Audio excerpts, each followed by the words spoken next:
Ko'pchilikdan duo olishni istaysizmi? Unda albatta xuddi shu og'izda eriydigan somsani tayyorlab ko'ring. Unni elakdan o'tkazib, mazali binik sariyog'lardan bir donasini olamiz. 250 g sariyog'ni qirg'ichdan unga belab chiqarib olamiz.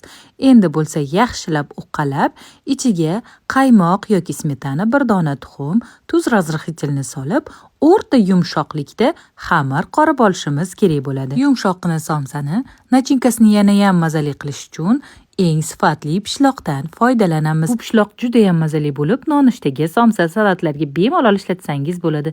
Qiyma uchun to'g'ri go'shti, piyoz, kartoshka hamda qirg'ichdan chiqarilgan pishloqni solib, tuz ziravorlar bilan aralashtirib olamiz. Xamirlarni katta yong'oqdek zuvalachalarga bo'lib, yupqa qilib yoyib olamiz.